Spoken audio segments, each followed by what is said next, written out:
एक उम्मीद सुनहरे ख्वाबों की जो आपने देख रखे हैं अपने बच्चों के लिए, सुनहरे कल की सूरत में। उस सुनहरे कल के लिए हम संवारते हैं आपके बच्चों का मुस्तकबिल। यूनिक ग्रुप ऑफ इंस्टीट्यूशन गुज़िश्ता 33 वर्षों से दिखा रहा है रास्तों को मंजिल, उम्मीद को रोशनी, इल्म से अमल की रवायत, बच्चों के रोशन मुस्तकबिल का ज़ामिन।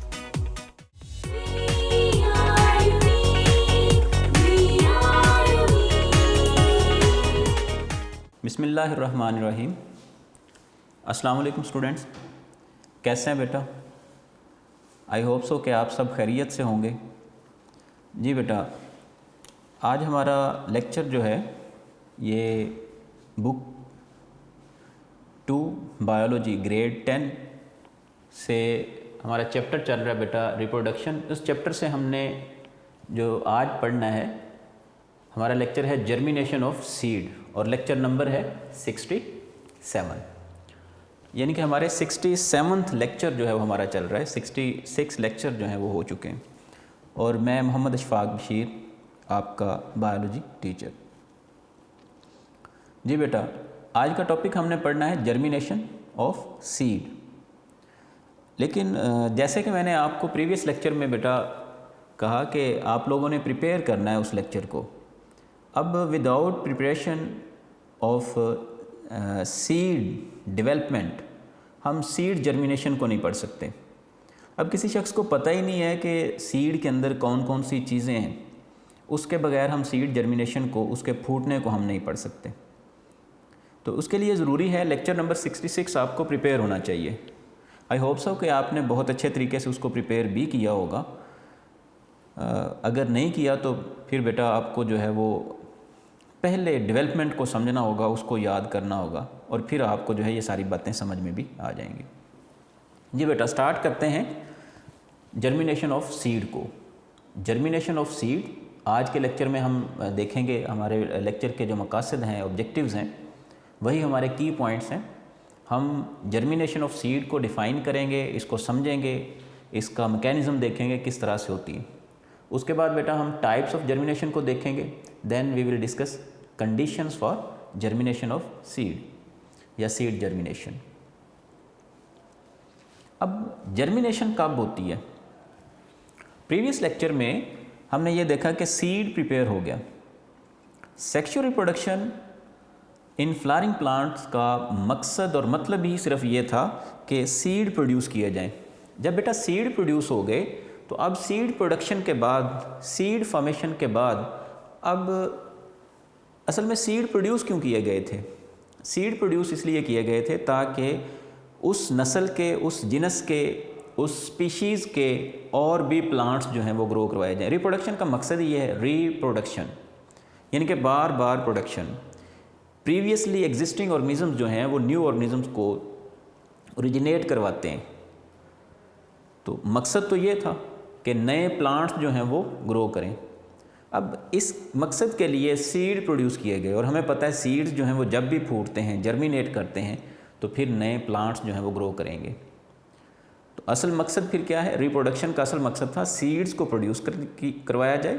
सो sexual reproduction in flowering plant का मकसद सीड प्रोडक्शन था, सीड फॉर्मेशन। सीड फॉर्मेशन के बाद अब उसका जो हकीकी मकसद था रिप्रोडक्शन, वो जो है रह गया।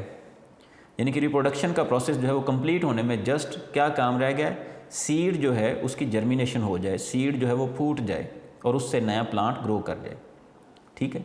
सो आज हम जो है ये पढ़ने जा रहे हैं कि सीड जो है उसकी जर्मिनेशन किस तरह से होती है, उसके लिए कंडीशंस क्या हैं, क्या जर्मिनेशन की भी कोई टाइप्स हैं। जी बेटा, ये चीज़ें पढ़नी है। तो at the end of this lecture हम लोग जो है वो इस चीज़ का अदा करेंगे, क्या हमने ये तीनों मकासद जो है वो पूरे किए हैं, क्या हमें जर्मिनेशन समझ आ गया, मैकेनिज़्म क्या है और किस तरह से होती, फिर क्या टाइप्स ऑफ जर्मिनेशन हमें याद हो गई हैं या कम से कम हमें समझ आ गई है, और एट द एंड हमें कंडीशंस फॉर जर्मिनेशन का पता होना चाहिए। बाज़ बच्चे जो हैं वो घर में जो है वो गमले वगैरह में कोई सीड वगैरह बो देते हैं और देखते हैं कि जी ये ग्रो नहीं कर रहा, तो आज हमें कम से कम ये भी पता चल जाएगा कि सीड जर्मिनेशन के लिए क्या क्या शराइत हैं, क्या क्या कंडीशंस हैं, और सीड्स वो क्यों नहीं ग्रो कर रहे होते, कुछ इस पे भी हम इंशाल्लाह बात करेंगे एट द एंड। जी बेटा, जर्मिनेशन ऑफ सीड। अब सीड जर्मिनेशन जो है उसके लिए ज़रूरी है कि सीड्स जो हैं वो एक फेवरेबल कंडीशन वाली जगह पे, फेवरेबल कंडीशन या फेवरेबल प्लेस पे जो है वो अराइव करें, यानी कि सीड प्रोड्यूस हो गए हैं। जैसे आप लोगों ने पोलिनेशन का टॉपिक पढ़ा करीबन 65 लेक्चर में आप लोगों ने जो है वो पोलिनेशन का टॉपिक पढ़ा। तो पोलिनेशन, जिस तरह से पोलिनेशन के लिए डिफरेंट एजेंसीज़ हैं, विंड है, इंसेक्ट्स हैं, उसी तरह से बेटा सीड डिस्पर्सल के लिए भी कई एक जो है वो एजेंसीज़ हैं। अब सीड्स जो हैं वो डिस्पर्स करते हैं, एक जगह से दूसरी जगह पहुंच जाते हैं किसी भी एजेंसी के थ्रू। अब सीड्स जो हैं वो हम लेट से किसी गमले में हम सीड लगा देते हैं, 5 सीड्स हमने जो है वो 100 किए, लेकिन उनमें से 1 या 2 जो हैं वो ग्रो करते हैं, ठीक है। तो क्या दूसरे जो सीड्स हैं वो क्यों नहीं ग्रो कर पाए? ये हायर क्लासेस में आप पढ़ेंगे, यहाँ पे कंपटीशन है। फिर इसी तरह से हम सेम सीड जो है वो 2 डिफरेंट जगहों पे बो देते हैं, सो कर देते हैं, लेकिन एक जगह पे जो है ग्रो कर जाता है, दूसरी जगह पे ग्रो नहीं कर रहा। इसकी क्या रीज़न हो सकती है? इसकी रीज़न है या तो उसको जो है वो वाटर नहीं अवेलेबल हुआ, या वहाँ पे लाइट नहीं थी, या फिर जो है वो सॉइल जो है उसमें कह लें मॉइस्चर कम है, ऑक्सीजन कम है। तो कोई भी जो है वो कंडीशन हो सकती है, कोई भी वजह हो सकती है। इसका मतलब ये है कि फिर सीड जो हैं अगर प्रॉपर जगह पे पहुंचेंगे, फेवरेबल प्लेस पे पहुंचेंगे, तब ही जो है वो सीड ग्रो करेंगे। सो सीड जर्मिनेशन को उसने स्टार्ट करते हुए आपके जो है बुक में उसने पहली लाइन ये लिखी है कि सीड जर्मिनेशन की फ़र्स्ट कंडीशन जो है वो यही है, फेवरेबल प्लेस होनी चाहिए। सो जब सीड जो है वो किसी फेवरेबल प्लेस पे पहुंचता है तब जो है उसकी ग्रोथ होती है। जी बेटा, पहले हम सीड जर्मिनेशन को डिफ़ाइन करते हैं। पहली बात तो हमने ये सीख ली कि सीड जर्मिनेशन के लिए फेवरेबल प्लेस का होना जो है वो नहायत ज़रूरी है। अब जो सीड प्रिपेयर हुए वो सीड जो हैं वो किसी फेवरेबल प्लेस पे पहुंचेंगे और वहाँ पे उनकी जर्मिनेशन स्टार्ट हो जाएगी, वहाँ पे इनकी जो है वो प्रॉपर ग्रोथ स्टार्ट हो जाएगी। जी, जर्मिनेशन क्या चीज़ है? ग्रोथ और चीज़ है, फ़िलहाल हम जर्मिनेशन को देखते हैं। What is germination of seed? Germination of seed जो है, इसको अगर सिंपल वर्डिंग में देखा जाए तो हम कह सकते हैं it is process by which seed embryo develops into a seedling, process in which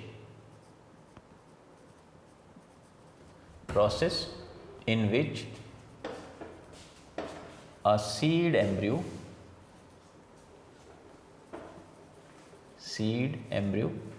develops into a seedling.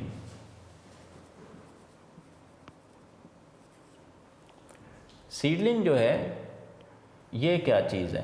Seed और सीडलिंग में क्या डिफरेंस है? सीड आप लोगों को पता है, ठीक है, और उसकी हमने डिफरेंट पार्ट्स भी हमने पढ़ लिए। अब सीडलिंग क्या चीज़ है? असल में इसको आम तौर पे हम पनीरी बोलते हैं। आप लोगों ने ख़ास तौर पर राइस फील्ड या राइस की जो सीडलिंग्स हैं उनको सो करते हुए देखा होगा, कई तस्वीरों में भी या कहीं आते जाते आप लोगों ने जो है वो गांव के एनवायरनमेंट में आपने देखा होगा, लोग जो हैं पानी के अंदर कुछ छोटे छोटे से प्लांट, ग्रासी प्लांट लगा रहे होते हैं, तो वो उनको हम बोलते हैं ये पनीरी है। यानी कि सीड से जो वेरी नेक्स्ट जो छोटा सा एक प्लांट ग्रो करता है हम उसको सीडलिंग बोलते हैं। सो एक एम्ब्रियो से सीडलिंग का बनना जर्मिनेशन कहलाता है। So process in which a seed embryo develops into seedling is known as germination. अब सीड जर्मिनेशन जो है इसके लिए इनिशियली क्या होता है? लेट्स से हमारे पास ये एक ग्राम सीड है, लेट्स से हमारे पास ये एक ग्राम सीड है।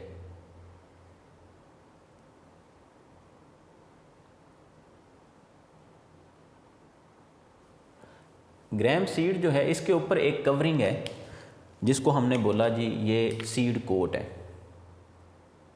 लेट्स से ये बेटा इसके ऊपर एक सीड कोट है।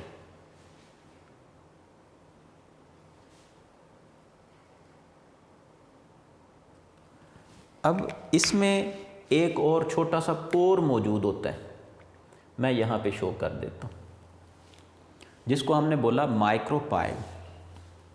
इस पोर को बेटा हमने बोला था माइक्रोपाइल इन प्रीवियस लेक्चर, और हमने इसका मकसद भी पढ़ा था कि माइक्रोपाइल का बेसिक पर्पस क्या होता है, वाटर सॉकिंग, वाटर को जो है वो एब्जॉर्ब करना। अब क्या होगा, वो कह रहा है कि सीड जर्मिनेशन के लिए सबसे पहला काम जो होता है सीड जर्मिनेशन में, वो सबसे पहला काम ये होता है कि सीड जो है वो वाटर को एब्जॉर्ब करता है, सबसे पहले वाटर को एब्जॉर्ब करता है। अब यहाँ पे मैं शो कर देता हूँ, लेट्स से, वैसे तो हमें बाहर से नज़र नहीं आता, लेकिन मैं आपको समझाने के लिए यहाँ पे शो कर देता हूँ कि यहाँ पे बेटा एम्ब्रियो है, ये एम्ब्रियो है, ग्रीन कलर से मैंने शो किया। तो ये एम्ब्रियो जो है सबसे पहले एम्ब्रियो एब्जॉर्ब करेगा वाटर, एम्ब्रियो जो है वो एब्जॉर्ब करेगा। आफ्टर सॉकिंग ये क्या करेगा, ये स्वेल हो जाएगा। तो एम्ब्रियो जब स्वेल होगा तो फिर ये जो है वो सीड कोट को बर्स्ट करेगा, सीड कोट जो है ये रप्चर हो जाएगा।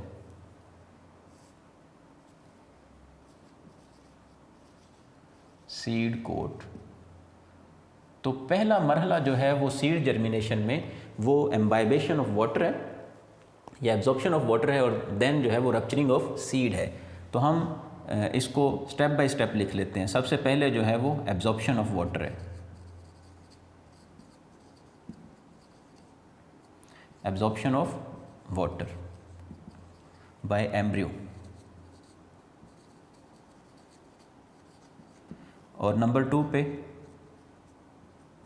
सीड रप्चरिंग या सीड कोट रप्चरिंग।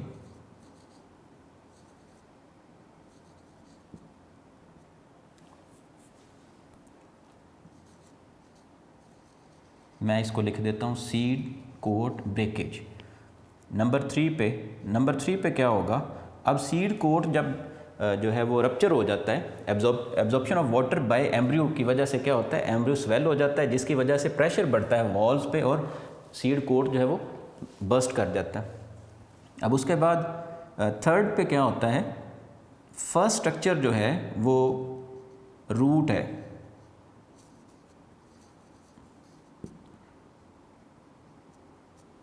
इसको एम्ब्रियोनिक रूट जो है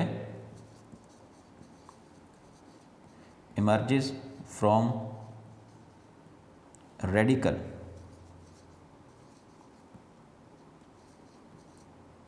ऑफ एम्ब्रियो। एम्ब्रियो के रेडिकल से फर्स्ट चीज़ जो इवॉल्व होती है एम्ब्रियो से वो है रूट, और उसके बाद है शॉर्टर टाइनी स्टेम।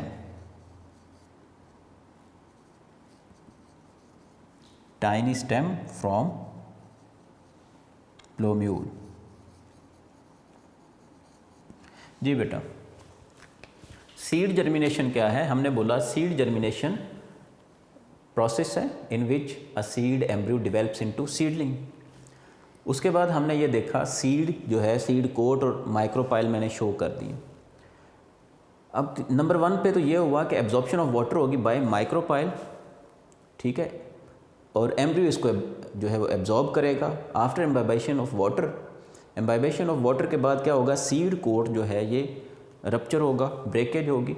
उसके बाद रूट जो है वो इमर्ज होगी फ्रॉम रेडिकल। वो कह रहा है जो पहली चीज़ जो सीड से ओरिजिनेट होती है, इमर्ज होती है, वो रूट है फ्रॉम रेडिकल।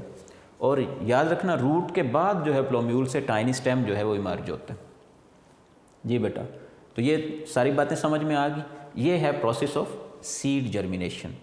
आपकी बुक के लिहाज से देखा जाए, सॉरी मैं आपको बता नहीं सका स्टार्ट में, आपकी बुक के लिहाज से देखा जाए यूनिक नोट्स में बेटा, तो ये आपका क्वेश्चन नंबर 9 है, explain the germination of seed and types of germination with examples. तो ये आपका है जी पेज नंबर 89 यूनिक नोट्स का, ठीक है जी। अब चलते हैं जी टाइप्स ऑफ जर्मिनेशन की तरफ। ये फेजेस आपने याद रखने हैं।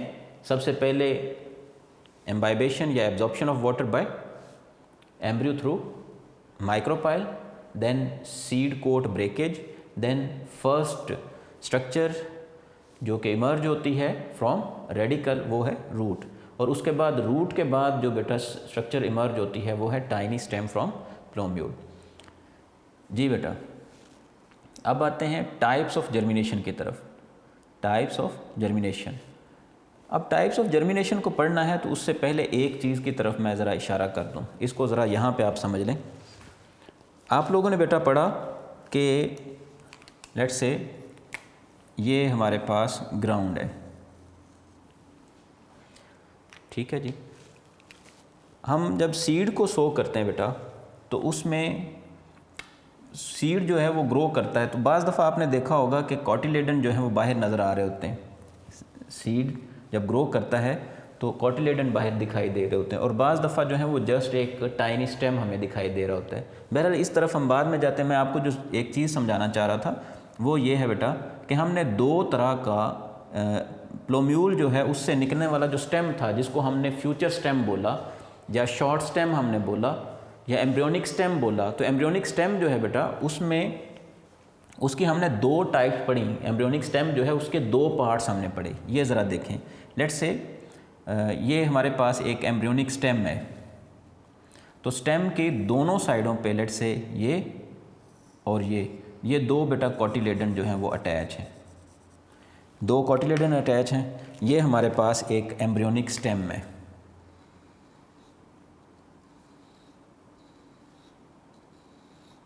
ये एम्ब्रियोनिक स्टेम और ये नीचे रूट। हम एम्ब्रियोनिक स्टेम की बात कर रहे हैं, यानी कि यहाँ से ऊपर की हम बात करेंगे।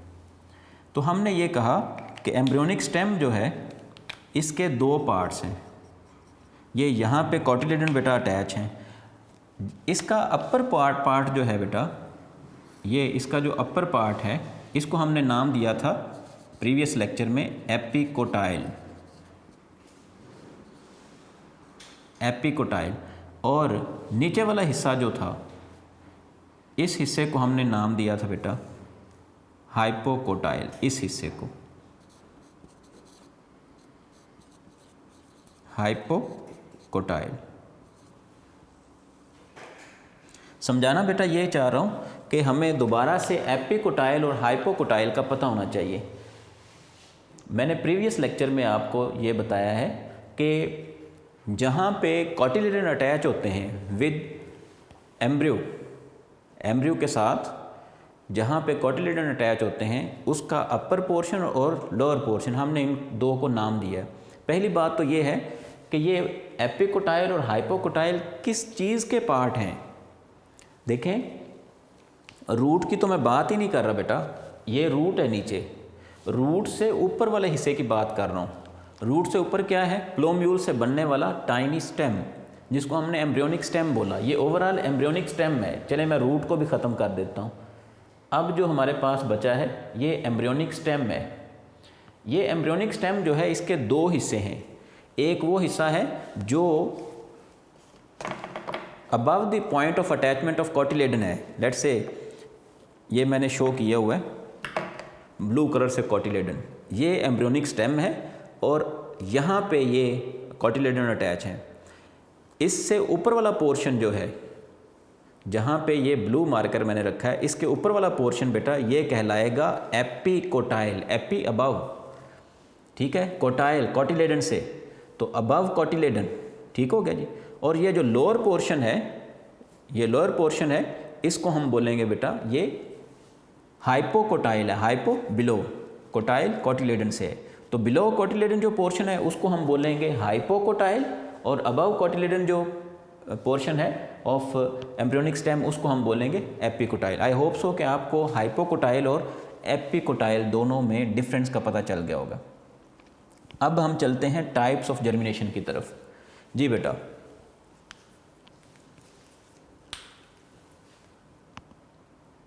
Types.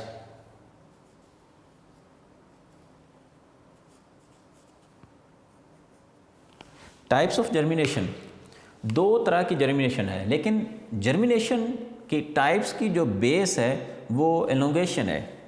Elongation of what? Elongation of embryonic stem, यानी कि प्लोम्यूल से निकलने वाला जो टाइनी स्टेम है उसकी एलोंगेशन दो तरह से होती है।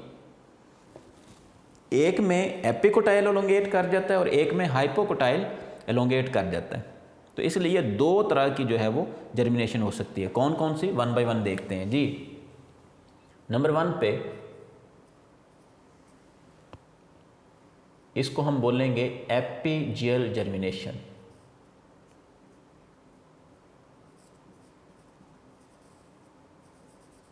एपिजियल जर्मिनेशन।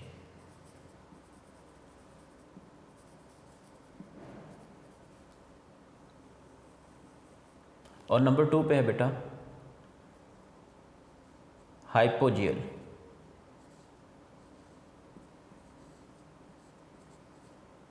एपिजियल और हाइपोजियल जर्मिनेशन।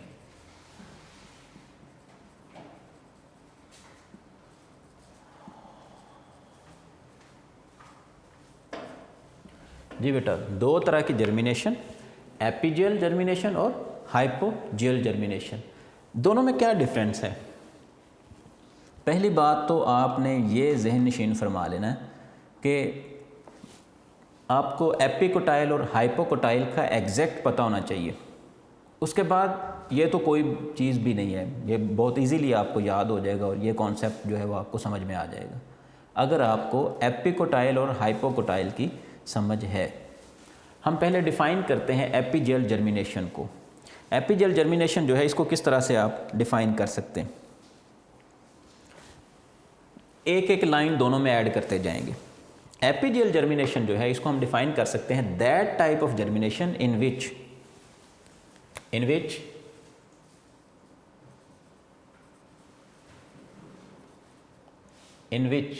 यहाँ पे क्या लिखा है एपिजियल, आप यहाँ पे लिखेंगे इसका उलट हाइपोजियल,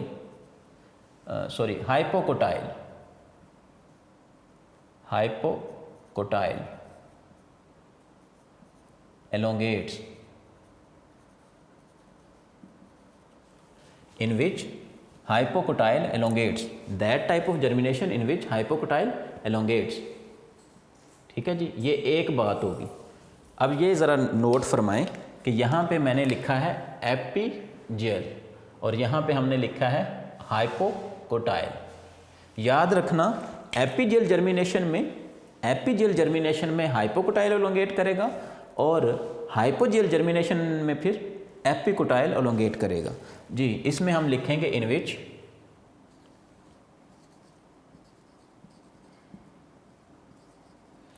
विच हाइपो है, यहाँ पे हम लिखेंगे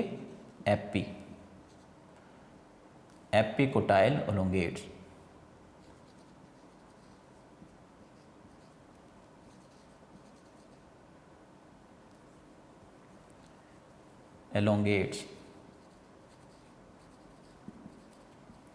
जी बेटा, ये बात समझ में आ गई कि दोनों में पहले ही हमने डिफरेंस देख लिया है। एपिजियल जर्मिनेशन में हाइपोकोटाइल एलोंगेट कर रहा है और हाइपोजियल जर्मिनेशन में एपिकोटाइल एलोंगेट कर रहा है। ठीक हो गया जी, ये बात जहन नशीन फरमा ले, डेफिनेशन हमारी पूरी हो जाएगी जी। अगली बात, ये जब हाइपोकोटाइल एलोंगेट करता है, मैं इधर डायग्राम बना देता हूँ। लेट्स से ये हमारे पास ग्राउंड है, ठीक है, सॉइल है। सॉइल के अंदर सीड जो है उसको जब हम यहाँ पे सो करते हैं तो एपिजियल जर्मिनेशन में क्या होता है? लेट्स से यहाँ पे बेटा ये सीड पड़ा है, सीड जो है ये ग्रो करने लग गया, तो सबसे पहले इसमें रूट जो है वो इमर्ज होगी, ठीक है जी, और बाद में इसमें से इस तरह से स्टेम निकलना शुरू होगा। सेकंड स्टेप पे क्या होगा कि ये सीड जो है, रूट सिर्फ इधर रह जाएगी, रूट जो है वो अंडरग्राउंड रह जाएगी, सीड जो है उसमें से कॉटिलेडन जो है वो भी अबव ग्राउंड आ जाएंगे। लेट्स से मैं यहाँ पे शो कर देता हूँ कॉटिलेडन, ये कॉटिलेडन जो है वो अबव ग्राउंड आ गए। सीड जो है इसमें दो कॉटिलेडन बेटा मौजूद थे, लेट्स से ये दो कॉटिलेडन मौजूद थे।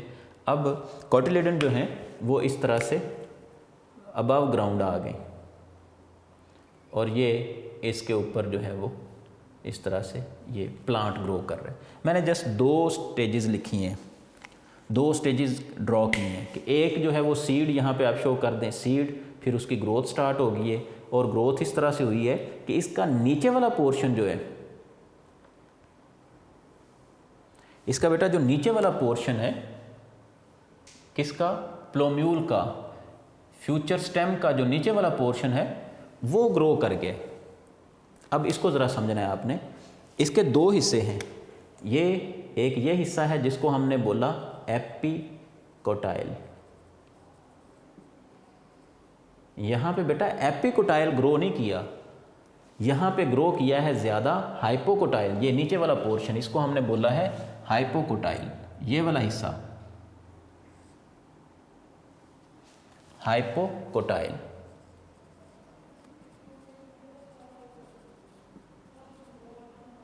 अब एक बात ज़रा यहाँ पे आप समझ सकते हैं, जब बेटा हाइपोकोटाइल एलोंगेट होगा, हाइपोकोटाइल ज़्यादा ग्रो करेगा तो फिर डेफिनेटली पुश करेगा किसको, कॉटिलेडन्स को अबव ग्राउंड। ठीक है जी, जब हाइपोकोटाइल जो है वो एलोंगेट करेगा तो कॉटिलेडन जो है उनको अबव ग्राउंड पुल करेगा। ठीक हो गया, फोर्स करेगा अबव ग्राउंड जाने के लिए। अब ग्राउंड नीचे, ठीक है, सॉइल ये, उसके ऊपर आ गया क्या, कॉटिलेडन, इसलिए इसको बोला जा रहा है एपीजियल। एपीजियल, जियल यहाँ पे आप मतलब ले सकते हैं ग्राउंड, अर्थ, सॉइल। तो अबव सॉइल जो है, अबव ग्राउंड जो है कॉटिलेडन्स का आना, इसको हम बोल रहे हैं एपीजियल जर्मिनेशन। इन एपीजियल जर्मिनेशन क्या होता है, हाइपोकोटाइल एलोंगेट करता है। जब हाइपोकोटाइल बेटा एलोंगेट करेगा तो फिर ही पुश करेगा किनको, कॉटिलेडन को अबव ग्राउंड। लेकिन अगर एपिकोटाइल एलोंगेट करता, सिर्फ ये बढ़ता जाता, तो ये तो इधर ही रह जाते, कॉटिलेडन इधर अंदर ही रह जाते। ठीक है, ये दूसरी सिचुएशन में हम देख लेते हैं, बाकी बातें बाद में हम इंशाल्लाह कंप्लीट करते हैं। लेट्स से अगेन हम एग्जांपल लेते हैं। यहाँ पे हमारे पास अगेन सीड है कोई, ये लेट्स से ये कोई सीड है। सीड जो है ये ग्रो कर रहा है, तो सबसे पहले जो है वो क्या, रूट इमर्ज होगी, फिर जो है इसमें शॉर्ट स्टेम। सेकेंड स्टेप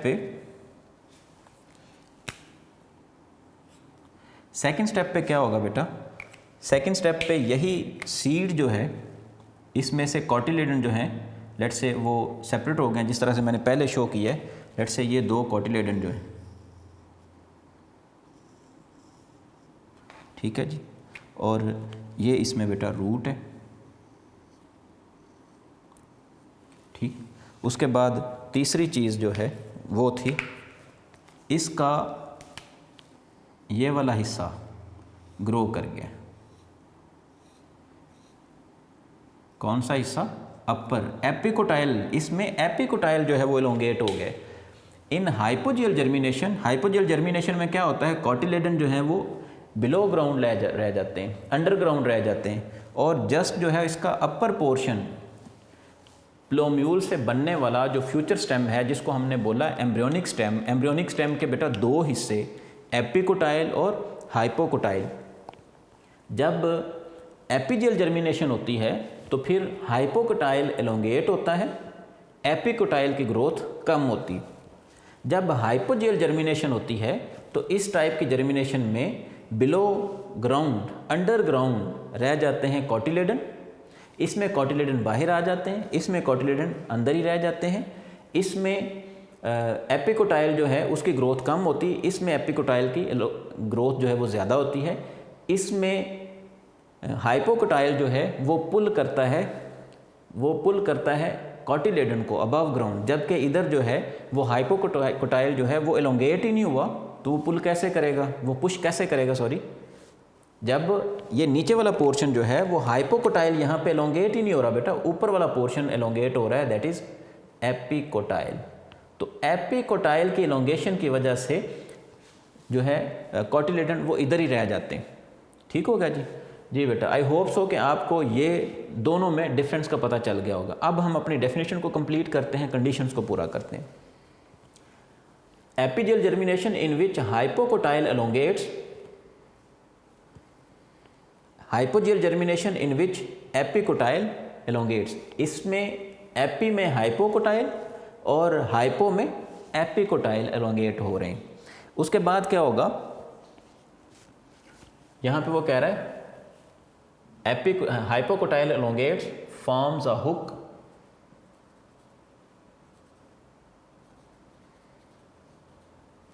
इधर भी बेटा फॉर्म्स अ हुक, बल्कि स्पेस को बचाने के लिए हम ऐसा करते हैं, इस चीज़ को हम नीचे ले आते हैं जी। सेकेंडली वो कह रहा है forms a hook and pulls the cotyledon above ground, above ground जी बेटा। दूसरी तरफ वो कह रहा है forms a hook,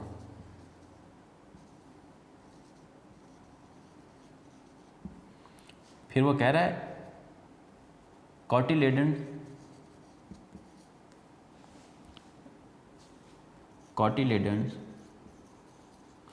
remain underground।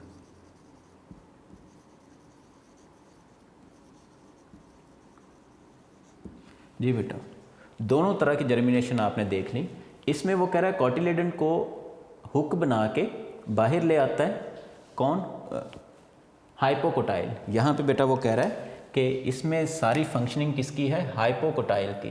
तो वो कह रहा है हाइपोकोटाइल जो है वो एलोंगेट कर जाता है, हुक बनाता है और पुल करता है कॉटिलेडन्स को अबव ग्राउंड। दूसरी तरफ वो कह रहा है कि हाइपोजियल जर्मिनेशन के अंदर एपिकोटाइल जो है ये बेटा एलोंगेट करता है, एक हुक बनाता है, कॉटिलेडन जो है वो इनसाइड ग्राउंड रहते हैं, अंडरग्राउंड रहते हैं। अब एक एक एग्जांपल ले लेते हैं कि इस टाइप की जर्मिनेशन किन प्लांट्स में हो रही है और इस टाइप की जर्मिनेशन किन प्लांट्स में हो रही है।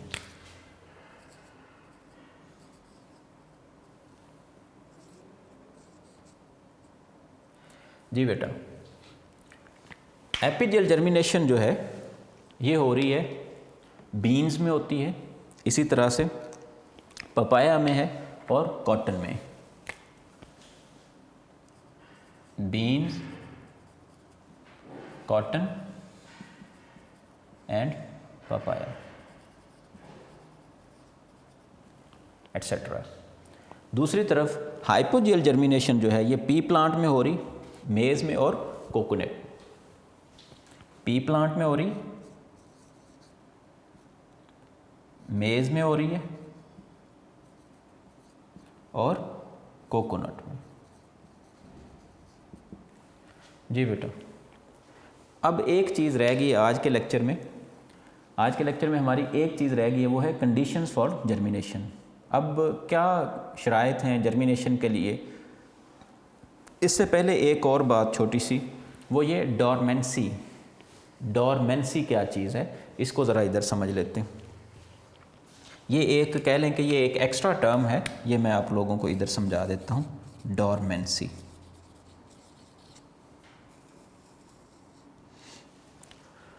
आप लोगों ने फर्स्ट पोर्शन में, यानी कि फर्स्ट टर्म के पोर्शन में, रिप्रोडक्शन के चैप्टर के फर्स्ट हाफ में हम लोगों ने पढ़ा था एंडोस्पोर। एंडोस्पर्म नहीं कह रहा, एंडोस्पोर कह रहा हूँ। एंडोस्पोर किस में बनते हैं, बैक्टीरिया में। कब, जब फेवरेबल कंडीशन नहीं होती, अनफेवरेबल कंडीशन में बैक्टीरिया अपना डीएनए सेव कर लेता है एक स्पेशल सीस्ट के अंदर, हम उसको क्या बोलते हैं, एंडोस्पोर। बिल्कुल यहाँ पे भी यही होगा कि सीड्स जो हैं, अब सीड प्रोड्यूस करने का मतलब ही ये है, मकसद ही ये है कि उसकी वायबिलिटी को बढ़ाया जाए। मतलब सीड जो है उसको लाइव रखा जाए, सीड जो है उसके अंदर मौजूद एम्ब्रियो जो है जिसने फ्यूचर प्लांट बनाना है वो ज़िंदा रहे। इसलिए जो है वो सीड प्रोड्यूसिंग प्लांट्स जो हैं वो प्रोड्यूस हुए नेचर में। पहले प्लांट्स जो हैं, एंशिएंट प्लांट्स, उनमें सीड्स प्रोड्यूस नहीं होते थे। ये तो बाद में करीबन कह लें कि कोई 350 million years ago, according to some biologist, botanist, 350 million years ago जो है वो फर्स्ट सीड प्रोड्यूस हुआ, और इस काम में भी मिलियंस ऑफ ईयर्स लगे प्लांट्स को। बहरहाल ये एक अलग बहस है, ये हायर क्लासेस की है। यहाँ पे आपको ये समझाना मकसद है कि सीड प्रोड्यूस करने का बेसिक पर्पज़ क्या था। एक तो प्लांट ग्रो करवाना है, प्लांट बनाना है। अब देखें कुछ प्लांट्स ऐसे हैं कि उनमें स्पोर्स बनते हैं और स्पोर जब गिरते हैं, जहाँ पे गिरते हैं उससे प्लांट्स प्रोड्यूस हो जाते हैं। ठीक है जी, जैसे कि ब्रायोफाइट्स वगैरह हैं, उनमें स्पोर्स बनते हैं, या उनमें जस्ट कह लें कि जैसे ही रिप्रोडक्शन कंप्लीट होती है विदाउट सीड प्रोडक्शन नया प्लांट ग्रो कर देता है। जहाँ पे जाइगोट बनता है, जाइगोट ग्रो करना शुरू कर देता है, जाइगोट से एम्ब्रियो बनेगा, एम्ब्रियो ग्रो करना शुरू कर देता है। लेकिन यहाँ पे सीड प्रोड्यूस करने का मकसद क्या था? सीड प्रोड्यूस करने का मकसद ये था कि फेवरेबल कंडीशंस में ही ये ग्रो करे, अनफेवरेबल कंडीशंस को ये ओवरकम करने की कैपेबिलिटी रखता हो। तो बाज़ दफ़ा ऐसा होता है कि फेवरेबल कंडीशंस नहीं होती तो सीड जो हैं वो डोरमेंट हो जाते हैं, यानी कि इनएक्टिविटी आ जाती है। आपकी बुक के अकॉर्डिंग देखें तो वो कह रहा है most seeds go through a period during which there is no growth. तो सीड्स के अंदर जर्मिनेशन नहीं होती, ग्रोथ नहीं हो रही होती। वो कह रहा है this period is called dormancy.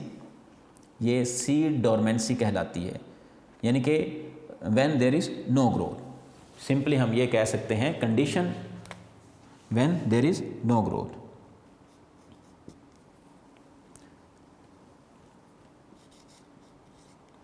No growth period of time due to unfavorable conditions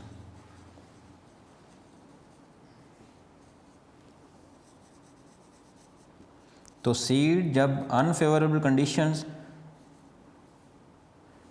को फेस कर रहा होता है तो ये उसका डोरमेंसी पीरियड होता है। डोरमेंसी सी इसको हम बोलते हैं सीड डोरमेंसी। सीड डोरमेंसी को बाज़ दफ़ा रिमूव किया जा सकता है। कई एक तरीके हैं, केमिकल हैं, फ़िज़िकल मेथड्स हैं। बहरहाल यहाँ पे हमने जस्ट डोरमेंसी को देखना है कि बाज़ दफ़ा आप लोग पहले मैंने बात की कि बाज़ दफ़ा हम सीड जो है वो सो करते हैं लेकिन सीड जो है वो ग्रो नहीं करते, तो बाज़ दफ़ा सीड डोरमेंट हो जाते हैं, या कोई और भी रीज़न्स हो सकती हैं। एक रीज़न सीड डोरमेंसी हो सकती है कि वो सीड जो है वो काफ़ी अरसे के बाद जो है वो ग्रो कर जाए, या फिर उसकी वायबिलिटी ख़त्म हो जाए, यानी कि उसके ग्रो करने की कैपेबिलिटी जो है वो बिल्कुल ही ख़त्म हो जाए। एक वायबिलिटी टाइम होता है हर एक सीड का, तो वो टाइम जब ख़त्म हो जाएगा, हर एक प्लांट का डिफरेंट हो सकता है, डिफरेंट प्लांट्स जो हैं वो डिफरेंट हो सकते हैं। कर्कस ट्रीज़ हैं वो करीबन 300 डेज़ तक जो है वो उनके सीड्स जो हैं वो वायबल रहते हैं। अब चलते हैं नेक्स्ट बेटा, आखिरी चीज़ हमारी कंडीशन। इससे हमें मज़ीद पता चल जाएगा कि क्या रीज़न हो सकती है कि सीड ग्रो क्यों नहीं किया। एक तो हमें पता चल गया कि वो डोरमेंसी हो सकती है, ये एक कह लें कि ब्लू बॉक्स है आपकी बुक में, उसको मैंने यहाँ पे मेंशन कर दिया। लास्ट चीज़ बेटा रहेगी कंडीशंस।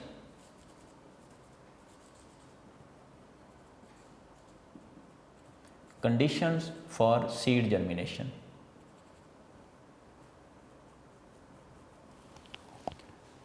जी बेटा, पहली बात तो ये है कि सीड जर्मिनेशन जो है वो हमने पहले ही कहा कि सीड जो है उसको किसी फेवरेबल कंडीशन जो है फेवरेबल कंडीशंस वाली जगह पे, फेवरेबल प्लेस पे ही जो है वो गिरना चाहिए, फिर जो है वो उसकी ग्रोथ होगी।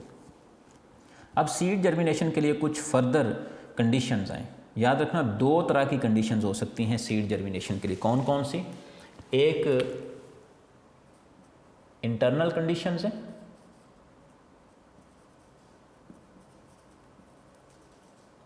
इंटरनल, और इसमें क्या क्या होते हैं, और दूसरी हैं एक्सटर्नल। और इसमें कौन कौन सी कंडीशंस हैं इनको हम देखेंगे। 2 तरह की बेटा कंडीशंस हो सकती हैं, इंटरनल और एक्सटर्नल। इंटरनल कंडीशंस की अगर हम बात करें सीड जर्मिनेशन के लिए, इंटरनल कंडीशंस में बेटा आ जाता है नंबर 1 पे लाइव एम्ब्रियो, और नंबर 2 पे न्यूट्रिशन मटेरियल यानी कि एंडोस्पर्म। लाइव एम्ब्रियो और सफिशेंट फूड स्टोरेज, तो इसमें आ जाता है जी एक बेटा एम्ब्रियो, लाइव एम्ब्रियो,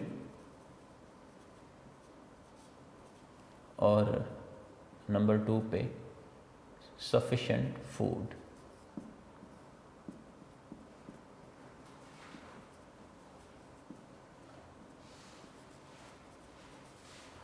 जी बेटा, देन एक्सटर्नल कंडीशंस की तरफ आते हैं। एक्सटर्नल कंडीशंस जो हैं इनमें बेटा 3 कंडीशंस आपकी बुक में डिस्कस की गई हैं। नंबर 1 पे आपकी बुक के अकॉर्डिंग नंबर 1 पे मॉइस्चर है यानी कि वाटर, नंबर 2 पे ऑक्सीजन और नंबर 3 पे टेम्परेचर। जी 3 चीज़ें उसने कही हैं। नंबर 1 पे वाटर या मॉइस्चर,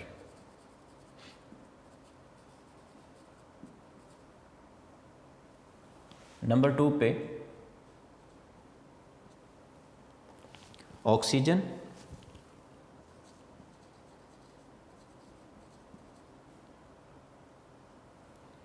और नंबर 3 पे बेटा टेम्परेचर।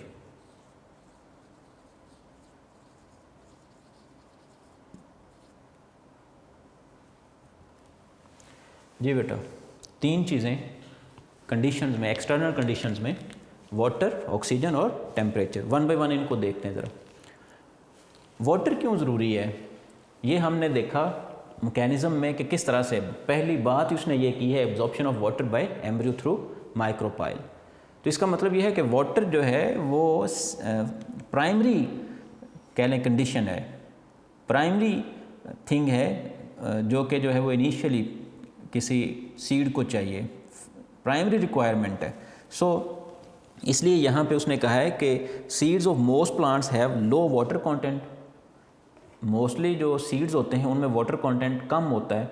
अब डायरेक्टली जब उसको ग्रोथ चाहिए तो सबसे पहला काम, सबसे पहली रिक्वायरमेंट ही वाटर है। इसीलिए वो कह रहा है and germination can not occur until seed coat और other tissues have imbibed water. तो जितनी देर तक वाटर एम्बाइबेशन नहीं होगी, वाटर एब्जॉर्प्शन नहीं होगी, उतनी देर तक यहाँ पे आप देखें absorption of water by embryo, जितनी देर तक एम्ब्रियो तक वाटर नहीं पहुँचेगा उसमें ग्रोथ स्टार्ट नहीं होगी, वो स्वेल नहीं होगा और इस तरह से सीड कोट बर्स्ट नहीं होगा। सो हम ये कह सकते हैं फॉर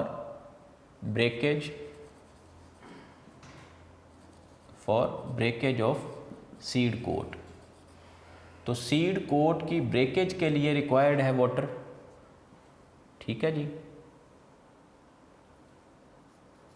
और फिर अगर हम फर्दर इससे मॉलिक्यूलर लेवल पे आएँ तो हम ये कह सकते हैं कि वाटर जो है ये मीडियम है फॉर सीड जर्मिनेशन मेटाबॉलिज्म, यानी कि सीड में जर्मिनेशन के लिए जो मेटाबॉलिज्म है उसमें वाटर जो है वो एज मीडियम काम करेगा। इसमें वाटर में मौजूद जो है वाटर में रिएक्शंस होंगे सेल्स के अंदर, साइटोप्लाज्म के अंदर, सेल्स के अंदर साइटोप्लाज्म जो हैं उनके अंदर मौजूद है वाटर, और वाटर जो है वो प्रोवाइड करता है एक्चुअली मीडियम। उसके बाद वो कह रहा है the absorbed water is used in digestion of stored food. तो जैसे मैंने आपको बताया है कि मेटाबॉलिज्म जो है, जैसे कि डाइजेशन की वो कह रहा है स्टोर्ड फूड जो है वो digest he in the presence of water होगा। तो इन द प्रेजेंस ऑफ वाटर जो है वो कह लें कि फूड जो है उसकी डाइजेशन स्टार्ट हो जाएगी फॉर डाइजेशन ऑफ फूड।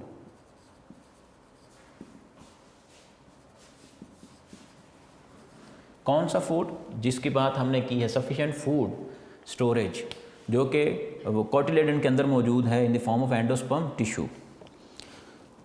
फिर वो कह रहा है अब इसके बाद क्या होगा, helps in elongation of hypocotyl and epicotyl. Hypocotyl और एपिकोटाइल तब ही ग्रो करेंगे जब जो है वो डाइजेशन ऑफ फूड होगी, जब उनको प्रॉपर एनर्जी मिलेगी। नेक्स्ट चलते हैं, ऑक्सीजन किस लिए रिक्वायर्ड है? ऑक्सीजन बेटा रेस्पिरेशन, सेलुलर रेस्पिरेशन के लिए रिक्वायर्ड है, फॉर सेलुलर रेस्पिरेशन। ठीक है जी। अब सेलुलर रेस्पिरेशन में क्या होगा, आप लोगों ने 9th में भी पढ़ा है, फिर 10th के फर्स्ट चैप्टर में भी हमने रेस्पिरेशन को देखा कि breakdown of carbon hydrogen bonds present in food stuff. तो यहाँ पे जो फूड है उसमें कार्बन हाइड्रोजन बॉन्ड्स जो हैं वो टूटेंगे in the presence of oxygen, और इस तरह से एनर्जी जनरेट होगी। और कोई भी प्रोसेस हमें पता है ग्रोथ जो है वो ख़ास तौर पर विदाउट एनर्जी पॉसिबल नहीं। लास्ट पे बेटा टेम्परेचर। अब टेम्परेचर जो है सीड जो हैं, लेट्स से सीड्स जो हैं उनको लो टेम्परेचर दे दिया जाए या हाई टेम्परेचर दे दिया जाए तो फिर भी उनकी ग्रोथ नहीं होती। मैं आपको एक सिंपल सी एग्जांपल देता हूँ। लेट्स से ग्राम सीड्स हैं, ग्राम सीड्स को आप बॉयल कर दें और फिर इनको सो कर दें तो वो ग्रो नहीं करेंगे। लेकिन अगर आप ग्राम सीड्स जो हैं उनको डायरेक्ट जो है वो आप सो कर देते हैं तो वो ग्रो कर जाते हैं, ठीक है। फिर इसी तरह से ग्राम सीड्स जो हैं उनको अगर सॉल्ट में डिप करके रख देते हैं, सॉल्ट वाले वाटर में, सॉल्टी वाटर में आप डिप करके रख देते हैं और फिर उसको ग्रो करवाते हैं, फिर भी वो ग्रो नहीं करेंगे। इसका मतलब ये है कि एक तो वो सॉल्ट्स वाली बात जो है, यानी कि सॉल्ट्स जो हैं वो भी इम्पेक्ट है, उनका भी इफ़ेक्ट है सीड जर्मिनेशन पे, ठीक है। इसी तरह से टेम्परेचर जो है उसका भी है। हमने बॉयल्ड सीड जो है उनको ग्रो करवाएंगे तो वो सीड ग्रो नहीं करेंगे क्योंकि हमने उनको हाई टेम्परेचर ट्रीटमेंट दिया है। तो हाई टेम्परेचर ट्रीटमेंट के बाद सीड्स ग्रो नहीं करेंगे। इसीलिए आपकी बुक में उसने कहा है कि जो नॉर्मल कहने के टेम्परेचर है, जो ऑप्टिमम टेम्परेचर है for seed germination, that is 25 to 30 degree Celsius, 25 to 30 degree Celsius. हमें पता है हर एक चीज़ जो है, हर एक कह लें कि मेटाबॉलिक रिएक्शन जो है इन लिविंग बॉडीज़, वो विदाउट टेम्परेचर जो है, without temperature maintenance, optimum temperature requirement वो कंप्लीट नहीं होता। तो हर एक कह लें लिविंग बीइंग जो है, हर एक लिविंग ऑर्गेनिज्म जो है उसका एक ऑप्टिमम टेम्परेचर है उसकी बॉडी की फंक्शनिंग के लिए। तो उसी तरह से सीड्स जो हैं, मोस्ट ऑफ दिस प्लांट्स जो हैं उनकी सीड जर्मिनेशन वो होती है 25 to 30 डिग्री सेल्सियस टेम्परेचर पे, ठीक हो गया जी। ले जी बेटा, ये आपकी 3 कंडीशंस भी कंप्लीट होगी। आपकी बुक में उसने एक और कंडीशन को मेंशन किया है कि बाज़ दफ़ा लाइट जो है वो ज़रूरी होती है सीड जर्मिनेशन के लिए, और बाज़ प्लांट्स जो हैं वो लाइट की मौजूदगी में वो ग्रो नहीं कर पाते, ठीक है जी। तो जैसे कि अभी मैंने सॉल्ट की बात की, कुछ प्लांट्स ऐसे हैं उनके सीड जो हैं वो सॉल्टी कंडीशन में जो है ग्रो करते हैं। कुछ प्लांट्स ऐसे हैं जिनके सीड्स जो हैं वो सॉल्टी वाटर में ग्रो नहीं करते। कुछ ऐसे हैं जो कि जो है वो कह लें कि हायर टेम्परेचर पे जो है ग्रो करते हैं, कुछ लोअर पे, लेकिन जो मैक्सिमम सीड्स ग्रो करते हैं वो नॉर्म जो उनका ऑप्टिमम टेम्परेचर है वो 25 to 30 डिग्री सेल्सियस है। जी बेटा, क्या हमारा मकसद पूरा हुआ? हमने 3 चीज़ें सीखनी थी। जर्मिनेशन क्या है, फिर टाइप्स ऑफ जर्मिनेशन को सीखना था, और एंड पे हमने बेटा सीखना था conditions for germination. I hope so कि तीनों जो हैं वो हमारी बातें पूरी हो चुकी हैं। हमने सीड जर्मिनेशन को भी सीख लिया है, हमने टाइप्स को भी सीख लिया है, और कंडीशन जो हैं वो भी देख लें। अब सीड क्यों नहीं ग्रो करता आप खुद देख लें। आया कि वो डॉर्मेंट है सीड, ठीक है, या उसमें कोई इंटरनल इशू है, या कोई एक्सटर्नल कंडीशन जो है पूरी नहीं हो रही। जी बेटा, इंशाल्लाह नेक्स्ट लेक्चर नंबर 68 के साथ आपके पास हाज़िर होऊंगा, मुलाकात होगी हमारी इंशाल्लाह अज़ीज़। तब तक के लिए अपना ख्याल रखिएगा और इस लेक्चर को भी बहुत अच्छे तरीके से प्रिपेयर करना है। अल्लाह हाफिज़।